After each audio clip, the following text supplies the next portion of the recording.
So Warren Buffett చెప్పినట్లుగా never depend on single income but you should have some other sources అని చెప్పి కూడా వింటూ ఉంటాం. అంటే సో మనతో పాటు మనం పడుకున్నా కూడాను, సో నిద్రపోతున్నా కూడాను డబ్బులు వెల్త్ అనేది క్రియేట్ అవ్వాల్సి ఉంటుంది అనమాట. సో అట్లాంటి ప్యాసివ్ ఇన్కమ్ సో ఎట్లా జనరేట్ చేసుకోవాలి?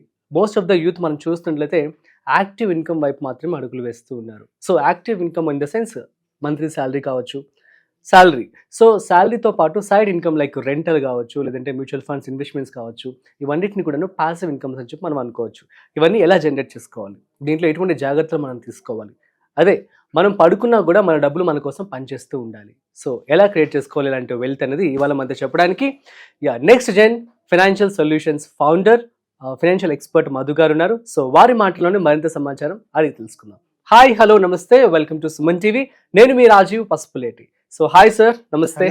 Yeah, so passive income so ఈ నాలెడ్జ్ ఎప్పటి నుంచో ఉంది. సో మనం పడుకున్నా కూడా మన డబ్బులు మన కోసం పనిచేస్తూ ఉండాలి. సో ఇది చాలా మందికి తెలుసు కానీ ఫాలో అవ్వలేకపోతూ ఉన్నారు. సో దీన్ని మనం ఎలా అసలు పాసిబుల్ చేయొచ్చు అంటే ఏమని చెప్తారు?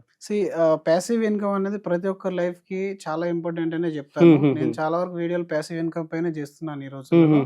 అయితే ప్యాసివ్ ఇన్కమ్ అనగానే అందరు ఏమనుకుంటున్నారంటే ఆల్టర్నేట్ ఇన్కమ్ అనుకుంటున్నారు. ఆల్టర్నేట్ ఇన్కమ్ కి ప్యాసివ్ ఇన్కమ్ కి చాలా తేడా ఉంటుంది.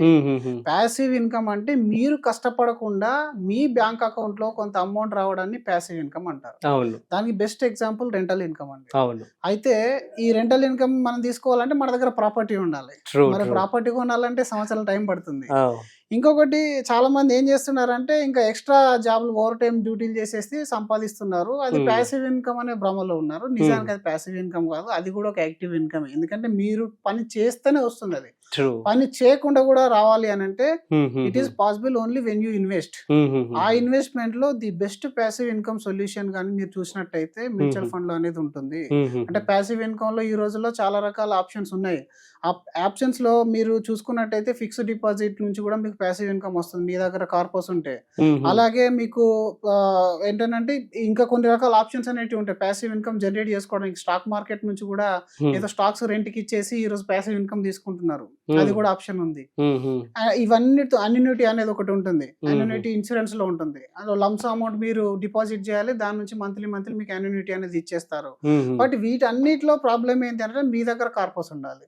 కార్పస్ తక్కువ ఉన్నప్పుడు కూడా మనం ప్యాసివ్ ఇన్కమ్ తీసుకునేలాగా, అలాగే మీ ప్యాసివ్ ఇన్కమ్ అనేది మీ ఖర్చులకు అనుగుణంగా ఇన్ఫ్లేషన్ ను బీట్ చేసే విధంగా మనకు రిటర్న్ ఇవ్వాలి అనుకున్నప్పుడు మాత్రం you should consider mutual funds. Mutual fund లో మీరు ప్యాసివ్ ఇన్కమ్ అనేది తీసుకోవచ్చు. సో ఈ ప్యాసివ్ ఇన్కమ్ అనేది ఓన్లీ మనం పెద్దవాళ్ళకే కాదు, యంగ్స్టర్స్ కూడా ప్లాన్ చేసుకోవాలి.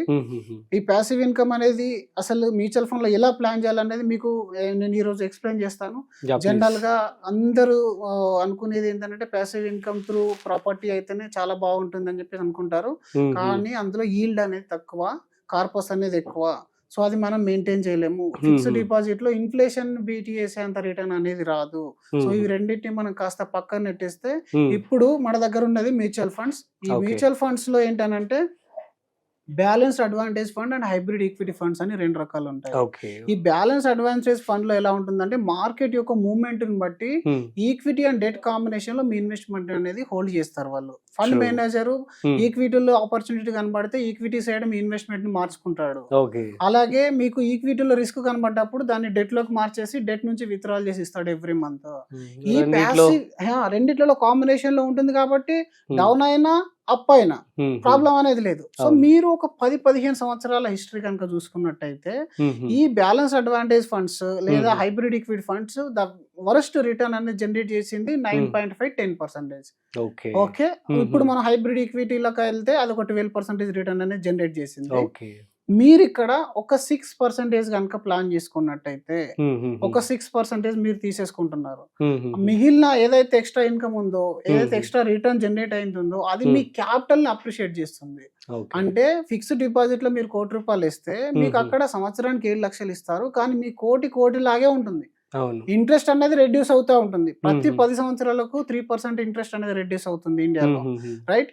ఇప్పుడు ఫ్యూచర్ లో మీ ఇంట్రెస్ట్ అనేది తగ్గుతూ పోతుంది, అలాగే మీ ఖర్చులు అనేటివి పెరుగుతూ పోతున్నాయి. మరి ఇంకా అది మ్యాచ్ కాదు కదా. అవును. ఇంకా అలాంటి ఆప్షన్ మనం పక్కన పెట్టేయాలి కదా. మరి ఇక్కడ ఎలా వర్కౌట్ అవుతుంది అని అంటే, మీకు ఇక్కడ వరస్ట్ రిటర్న్ అనేది 11 to 12% అనేది మీరు హైబ్రిడ్ ఈక్విటీలో ఉంది. హైబ్రిడ్ ఈక్విటీలో 12% రిటర్న్ జనరేట్ చేస్తే 6% మీరు విత్డ్రా చేస్తున్నారు. ఈ మిగిలిన 6% కి 12 సంవత్సరాలకు డబుల్ అయిపోతుంది కదా. అవును. ఇంతకుముందు మనం మాట్లాడుకున్నట్టుగా. సో అంటే మీరు ఒక 10-12 సంవత్సరాల తర్వాత మీ అమౌంట్ డబుల్ అయిన తర్వాత అప్పుడు మీ ఖర్చులు పెరిగినాయి, ఇన్ఫ్లేషన్ పెరిగింది, అవును. మీరు తీసుకునే ఇన్కమ్ మళ్ళీ డబుల్ చేయొచ్చు. True, true. ప్లస్ మీ కార్పస్ అనేది ఆల్రెడీ డబుల్ అయిపోయింది. సో ఈ విధంగా అసలు కాంబినేషన్ ఎలా ఉంటుంది అని చేసి చూసుకున్నట్టయితే 65% ఆఫ్ ద అమౌంట్ అనేది వాళ్ళు ఈక్విటీలో ఇన్వెస్ట్మెంట్ చేస్తారు. ఒక 35% అనేది డెట్ పోర్షన్ లో ఇన్వెస్ట్మెంట్. డెట్ అంటే మళ్ళీ చాలా మంది కన్ఫ్యూజన్ ఉంటుంది. గవర్నమెంట్ బాండ్స్, సవరెన్ బాండ్స్, అలాగే AAA బాండ్స్, ఇట్లాంటి బాండ్స్ పైన వాళ్ళు హై సెక్యూర్డ్ బాండ్స్ లో ఇన్వెస్ట్మెంట్ చేస్తారు.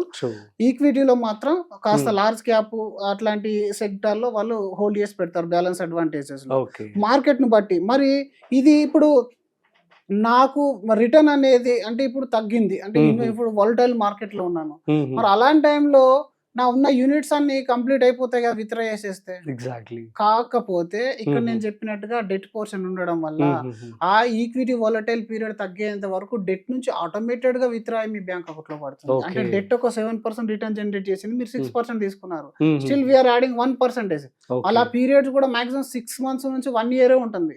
6 months 1 year వాలటైల్ తర్వాత మళ్ళీ మార్కెట్ లో ర్యాలీ వచ్చేస్తుంది. అప్పుడు మళ్ళీ డెట్ నుంచి కాకుండా ఈక్విటీలో ప్రాఫిట్ బుకింగ్ చేసి ఇస్తారు.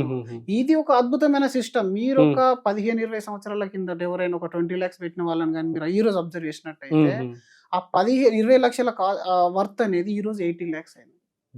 Still they are withdrawing every month 10,000 rupees withdraw చేసుకుంటూనే ఉన్నారు. 20 లక్షలు పెట్టారు, 10,000 రూపీస్ ఎవ్రీ మంత్ విత్డ్రా చేస్తున్నారు. స్టిల్ వాళ్ళ కార్పస్ మళ్ళీ 80 lakhs వచ్చేసింది.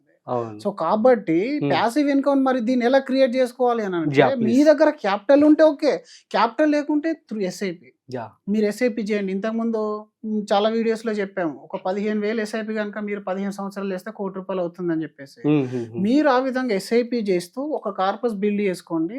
ఆ బిల్డ్ చేసిన కార్పస్ నుంచి మీరు SWP పెట్టుకోండి. లేదా ఇది ఒక ఆప్షన్. మీ దగ్గర ఒక 5 lakhs 10 lakhs చిట్ అమౌంట్ కానీ ఇంకేదైనా మీకు ఫాదర్ మదర్ నుంచి కానీ ఏమైనా గిఫ్ట్ లాగా దొరికితే దాన్ని మీరు SWP లోకి మార్చేసేయండి. దాన్ని మీరు ఒక ప్రాపర్టీ కొని బ్లాక్ చేసే కంటే, దాన్ని ఒక వస్తువు కొని వాడుకునే కంటే ముందుగా ఒక 5 లక్షలు తీసుకొని వచ్చి నెలకు ఒక 5,000 తీసేసుకోండి. ఇక్కడ 6% బదులుగా 10% తీసుకోండి. ఇక్కడ ప్రాబ్లం ఏమి ఉండదు. ఎందుకంటే ఇక్కడ మీరు ఇంకా ఎర్నింగ్ స్టేజ్ లో ఉన్నారు కదా. 6% కాదు, ఎక్కువ తీసుకున్న ప్రాబ్లం లేదు. కానీ మీకు ఆ నెలకు పడే ఆ 5,000 రూపీస్ ఏదైతే ఉందో అది మీకు ఒక కాన్ఫిడెన్స్ ని బిల్డ్ చేస్తుంది. ఇప్పుడు మీకు ఇక్కడ ఏంటంటే ఒక ఆన్లైన్ ఫ్లాట్ ఇది. ఒక 20 లక్షలు పెట్టేసాం, నెలకు 5,000 తీసేసుకుంటున్నాం. మెయింటెనెన్స్ లేదు, ఎలాంటి డిస్టర్బెన్స్ అనేది లేదు మనకి. ప్లస్ ఈ 10 లక్షలు మళ్ళీ క్యాపిటల్ అప్రిషియేట్ అవుతుంది. మీరు ఇంకొంత అమౌంట్ ఇన్వెస్ట్మెంట్ చేసేస్తే 10 కాస్త 20 చేయొచ్చు, 20 కోటి రూపాయలు కూడా చేయొచ్చు. ఎప్పుడైతే ₹1 కోటి అవుతుందో అప్పటి నుంచి మీరు 50,000 రూపీస్ పర్ మంత్ విత్డ్రా చేసినా అది లైఫ్ టైం కంటిన్యూ అయిపోతుంది. కాబట్టి యంగ్స్టర్స్ లేదా రిటైర్డ్ పర్సన్స్ ఈ ఇద్దరికి కూడా సొల్యూషన్ అనేది అవైలబుల్ ఉంది. ప్యాసివ్ ఇన్కమ్ లో రిటైర్డ్ పర్సన్స్ కి కార్పస్ అనేది వస్తుంది. ఇంకా కొంతమందికి ఏంటంటే ఊర్లలో ప్రాపర్టీస్, పెద్ద ప్రాపర్టీస్ సెల్ చేసినప్పుడు వచ్చే అమౌంట్ ని వీళ్ళకి తెలియక మళ్ళీ తీసుకెళ్లి ఇంకో ప్రాపర్టీ కొంటారు.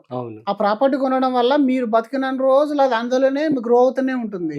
దాన్ని మీరు సెల్ చేయలేరు. సెల్ చేస్తే మళ్ళీ పరువు ఉండదు కదా సమాజంలో. కాబట్టి మీరు అలా బ్లాక్ చేసే కంటే మీకు మొత్తం ఇష్టం లేకుంటే ఒక 50% ఆఫ్ ద అమౌంట్ ని మీరు SWP రూపంలోకి మార్చుకోండి. దీనికి పెద్ద ఎగ్జాంపుల్ ఏంటంటే మనకు కోవిడ్ పీరియడ్. కోవిడ్ టైంలో జాబ్స్ లేని వాళ్ళకి, బిజినెస్ నడవని వాళ్ళకి ఇల్లు గడిస్తే చాలు.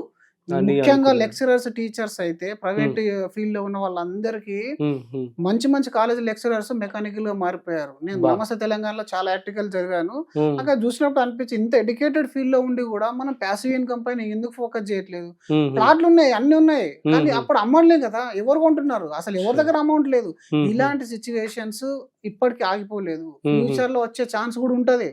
అది మార్కెట్ లో వచ్చింది కోవిడ్. మన ఇంట్లో మనకేమైనా పారాలిసిస్ పడిపోతే ఇన్కమ్ లేదు కదా, అప్పుడు చనిపోతే లైఫ్ ఇన్సూరెన్స్ వస్తుంది. బతుకున్నాం కదా, బతుకుంటే ఇంకేం రాదు. మీరు కనుక ఈ చిన్న అమౌంట్లు 2 lakhs కానీ 5 lakhs కానీ 10 lakhs కానీ SWP రూపంలో మీరు ఈ విత్డ్రాల్ అలవాటు చేసుకోండి. దాన్ని అలాగే కంటిన్యూ చేయండి. మీకు అవసరం లేకపోతే హోల్డ్ చేసి పెట్టండి. అవసరం లేకుంటే అది పెరుగుతూ ఉంటుంది. కానీ విత్డ్రా చేయమని చెప్తాం మేము. ఓకే. విత్డ్రా చేయడం వల్ల ఏంటంటే మీరు కష్టపడకుండా ఎంతో కొంత అమౌంట్ మీ బ్యాంక్ అకౌంట్ లో పడాలి. పడ్డప్పుడు ఏంటంటే మీరు దాంతో ఎక్స్పెన్సెస్ అలవాటు చేసుకోండి. మీ సాలరీని ఎస్ఐపి రూపంలో కానీ ఇంకే రూపంలో కానీ మీరు ఇన్వెస్ట్మెంట్ చేసుకోండి. కాబట్టి ప్యాసివ్ ఇన్కమ్ అని ప్రతి ఒక్కరు ప్లాన్ చేసుకోవాలి. అది నాకు నా సాలరీ 30,000 20,000 అని కాదు, ఎంతున్నా సరే ఇప్పుడు ఈ రోజుల్లో 30,000 సాలరీ ఉన్న వాళ్ళు కూడా హైదరాబాద్ అవుట్స్కట్స్ లోకి వెళ్ళి ప్లాట్లు తీసుకుంటున్నారు. ఎందుకనంటే పిల్లల కోసం నా కోసం అని అనుకుంటున్నారు. ఓకే, అది ఒక రకమైన మంచి అసెటే. కానీ మినిమం మీ లైఫ్ ను ఒక స్టాండర్డ్ స్టేజ్ లోకి తీసుకెళ్లిన తర్వాత అలాంటి స్థిరాస్తి సైడ్ మీరు వెళ్ళాలి. స్థిరాస్తులైనా ఈ ఫిక్స్డ్ డిపాజిట్ మ్యూచువల్ ఫండ్ అనేది హైలీ లిక్విడ్ అండ్ ట్రాన్స్పరెంట్ కాబట్టి ముందు వీటిలలో కాస్త ప్లానింగ్ అనేది ప్రాపర్ చేసుకున్న తర్వాత మీరు ఆర్నమెంట్ కొనడం కానీ, వెహికల్స్ తీసుకోవడం కానీ, ల్యాండ్ తీసుకోవడం కానీ ఇవన్నీ మీరు తర్వాత ప్లాన్ చేసుకోవచ్చు. ఇక్కడ అమౌంట్ బ్లాక్ కాదు. ఇక్కడ నేను చెప్పిన ఇంతకు ముందు 20 lakhs కేసులో కూడా మీరు ఏ రోజు ఎమర్జెన్సీ వచ్చినా విత్డ్రా కొట్టేయచ్చు. ఎప్పుడు అవసరం ఉన్నా లోన్ తీసేసుకోవచ్చు.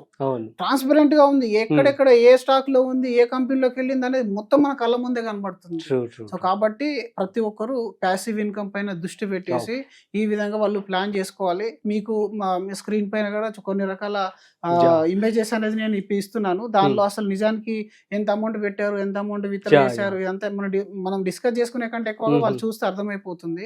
బట్ మ్యూచువల్ ఫండ్ అనేది one of the greatest solution. మీరు ఏ ఎన్ఎన్ఈటీతో పోల్చుకున్నా, ఎఫ్డితో పోల్చుకున్నా, ట్రెడిషనల్ పాలసీతో పోల్చుకున్నా, రెంటల్ ఇన్కమ్ తో పోల్చుకున్నా కూడా mutual fund HW is the most powerful return generator for HWP passive income. Super.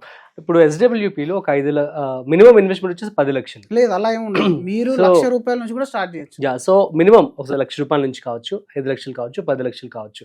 ఎంత మంత్లీ మనకు వచ్చే ఛాన్స్ ఉంటుంది ఇన్వెస్ట్మెంట్ చేస్తే హెచ్డబ్ల్యూపీలో? హెచ్డబ్ల్యూపీలో విత్డ్రావల్ అనేది మన చాయిస్. మీరు 5% తీసుకుంటారా ఇయర్లీ, లేదా మీరు 10% తీసుకుంటారా, అది మీ అవసరాలు బట్టి. ఇప్పుడు నా దగ్గర ₹1,00,00,000 మినిమం ఎంత సజెస్ట్ చేస్తారు? 6% అనేది హైలీ సజెస్టబుల్ సార్. ఎందుకంటే డెట్ పోర్షన్ లో మనకు 6.7% వరకు రిటర్న్ వస్తుంది. 6% తీసుకోవడం ఎందుకు అని అంటే మనకు మళ్ళీ క్యాపిటల్ కూడా గ్రో కావాలి కాబట్టి. ఉన్నదంతా మీరు ఇప్పుడే విత్డ్రా చేసేస్తే మళ్ళీ క్యాపిటల్ గ్రో అవడానికి 15-20 years టైం పడుతుంది డబుల్ అవ్వడానికి. అదే మీరు 6% తీసుకుంటే రఫ్ గా పాస్ట్ అన్ని ఎగ్జాంపుల్ లో కూడా 9 to 10 years లోపల డబుల్ అయిపోయింది. ఈ 9 to 10 years లోపల డబుల్ కావాలి అమౌంట్ అనుకుంటే 6% తీసుకోండి. 1 crore ఇన్వెస్ట్మెంట్ చేసేస్తే ₹50,000 per month is highly suggestable. But నాకు అవసరాలు ఎక్కువ ఉన్నాయి, నాకు ఇప్పుడు అదే మెయిన్ సోర్స్ అనుకున్నప్పుడు then you can go for 1 lakh withdrawal also.